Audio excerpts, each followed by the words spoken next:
नमस्कार दोस्तों, प्रखर इंडिया यूट्यूब मंच पे आपका स्वागत है। बिहार की राजनीति से बहुत बड़ी खबर आ रही है। लालू प्रसाद यादव और तेजस्वी प्रसाद यादव की पार्टी आरजेडी से बिहार में नवंबर 2025 में विधानसभा का चुनाव होना है और 2020 में जब चुनाव हुआ था तो आरजेडी सरकार बनाते बनाते नहीं बना पाई, यूं कहें थोड़ी सी कमी रह गई।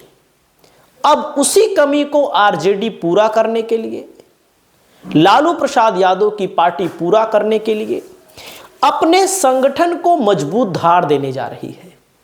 जो संगठन सुस्त पड़ा हुआ था, लोकसभा के चुनाव में आपने देखा होगा बेहतर प्रदर्शन नहीं कर पाए, तो धार में आपको मैं बताना चाहता हूं कि आरजेडी अपने प्रदेश अध्यक्ष को लेकर के एक बड़ी रणनीति बना रही है।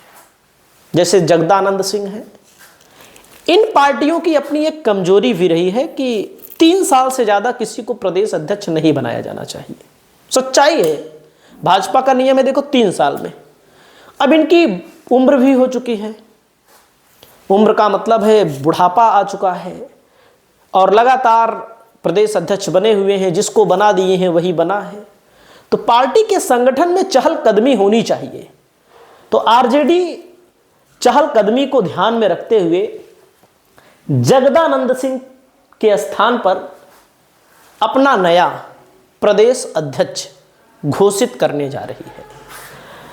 लालू यादव इसकी खोज में निकल चुके हैं और खोज में कुछ लोगों के नाम सामने आ रहे हैं।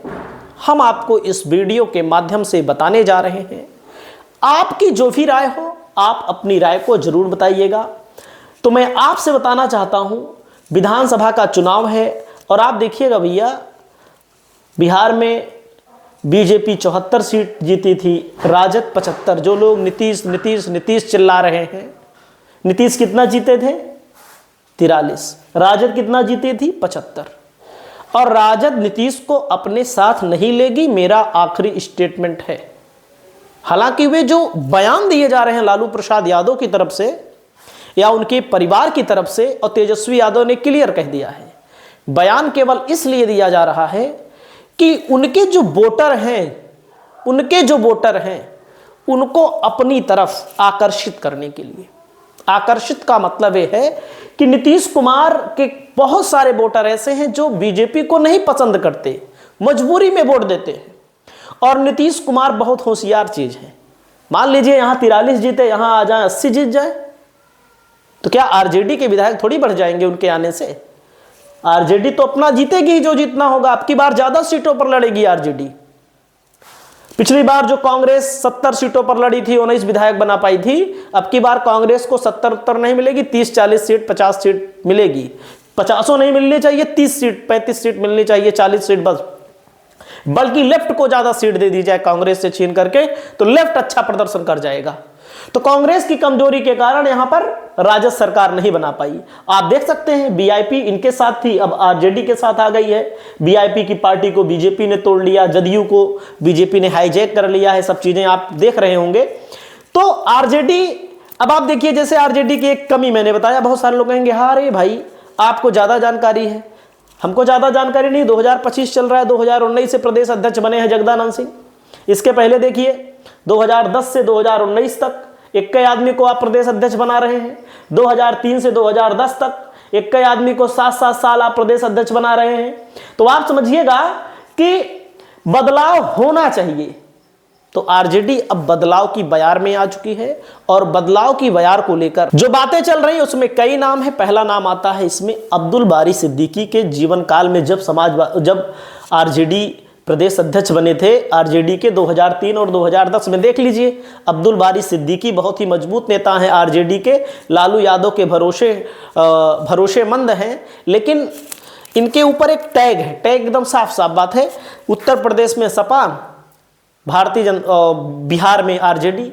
यादव मुसलमान की पार्टी कही जाती है, लेकिन यादव भी वोट देता है, मुसलमान भी वोट देता है, अन्य वर्ग के लोग भी वोट देते हैं, परिस्थितियों के अनुसार लोग वोट देते हैं। तो अब्दुल बारी सिद्दीकी के नाम पर चर्चा हो रही है, लेकिन इनकी उम्र ज्यादा हो चुकी है। लेकिन इनके ही कार्यकाल में जब ये थे तो आरजेडी चरम पर थी। अच्छे रिजल्ट ला दी थी। और लेकिन अब की बार आरजेडी ने उत्तर प्रदेश के अखिलेश यादव की भांति अपने यहां एक नया समीकरण तलाशा है, जिसको बोला जाता है लवकुश। लवकुश मतलब होता है यादव मुसलमान हटा दीजिए, उनके पास फिक्स वोट बैंक, मान लीजिए हिना साहब भी आ चुकी हैं उनके साथ, उनका फिक्स वोट बैंक है। अब जो गैर यादव ओबीसी है, कुशवाहा है, कोयरी है, कुशवाहा कोयरी एक ही होते हैं, धानुक है, मतलब इन सब वोटरों को इकट्ठा करने के लिए आरजेडी हो सकता है इनको ना बनाए, लेकिन इनको बड़ा पद देगी। शिवचंद्र राम दलित चेहरा है, जो दलितों के बड़े नेता हैं, लेकिन लगातार चुनाव हार जा रहे हैं। और मैं एक बात बता दूं, जो लोग कहते हैं कि लोकसभा में कुछ नहीं कर पाए, लोकसभा में आरजेडी ने बहुत कुछ किया था। बहुत कुछ का मतलब क्या है? लोकसभा में आरजेडी जो है जहां जहां 3-3 लाख वोटों से हार जा रही थी, 2-2 लाख, 3-3 लाख, 4-4 लाख, वहां 50,000, 60,000, 70,000 वोटों से हारी है, 30,000, 25,000 से हारी है। तो आप समझ सकते हैं शिवचंद्र राम दलित चेहरा हैं, अनुभवी हैं, इनके नाम की भी चर्चा चल रही है, तो इनको भी बना सकती है। अगला नाम है आलोक मेहता, सबसे तेज इन्हीं का नाम चल रहा था, कुशवाहा बिरादरी से आते हैं आलोक मेहता, और कुशवाहा बिरादरी से एक सांसद भी है आरजेडी के पास। लेकिन इनके यहां भी आपने देखा होगा ईडी की रेड पड़ी, छापे पड़े, इनको परेशान किया जा रहा है। किसके द्वारा? बीजेपी की सरकार के द्वारा, ईडी के द्वारा। तो इनका नाम चल रहा था, इसीलिए इनके ऊपर ईडी की रेड मारी हुई, और जब रेड मारी हुई तो कहीं ना कहीं स्थितियां खराब हो गई हैं इनके नाम को लेकर के। ऋतु जायसवाल हैं, ऋतु जायसवाल तेज तर्रार नेता हैं, शिवहर से इन्होंने चुनाव लड़ा था लोकसभा का, 29,000 वोटों से समथिंग ऐसे चुनाव हारी है। और माफिया के खिलाफ, माफिया मतलब बाहुबली जिसको बोला जाता है बिहार और उत्तर प्रदेश की राजनीति में, इन्होंने चुनाव लड़ा, केवल 29-30,000 वोटों से चुनाव हारी है। विधानसभा में तो लड़ेंगी, ये तो तय है, इनका टिकट फाइनल है, ऋतु जायसवाल लड़ेंगी। ओबीसी नेता हैं, जायसवाल समाज से आती हैं, लड़ाकू नेता हैं और मजबूत नेता हैं। 25-30,000 से जो हार जाए अगली बार जीत लेगा। अगली बार जब चुनाव होगा तो आप ये समझिएगा, जो लोग कह रहे हैं अगली बार बीजेपी 400 फिर लाएगी, तो अब की बार इनकी हालत और खराब हो जाएगी। रणविजय साहू हैं, इनकी भी पहचान तेजस्वी के भरोसेमंद नेताओं में होती है, लेकिन अभी इनका कमजोर पॉइंट बन रहा है, तो इसलिए इनका नाम थोड़ा से पीछे।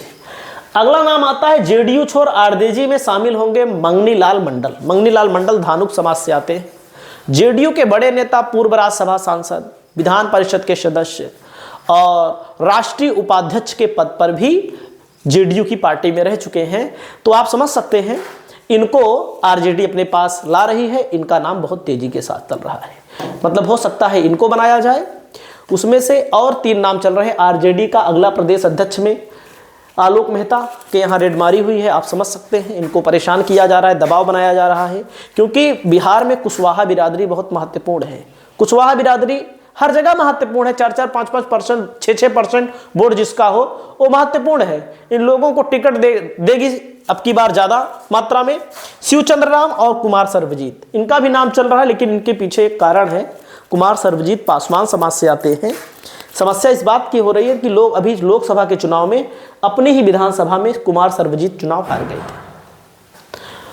और पासवान समाज को लामबंद करने के लिए आरजेडी की तरफ से प्रयास किया जा रहा है। अब चिराग पासवान तो आएंगे नहीं, चिराग पासवान के चाचा पशुपतिनाथ पारस को आरजेडी अपने साथ ला सकती है, जैसा कि आपने दही चूड़ा वाला भोज देखा ही होगा। आपकी क्या राय है, किसको बनाया जाना चाहिए, कमेंट करके बताइए। नमस्कार।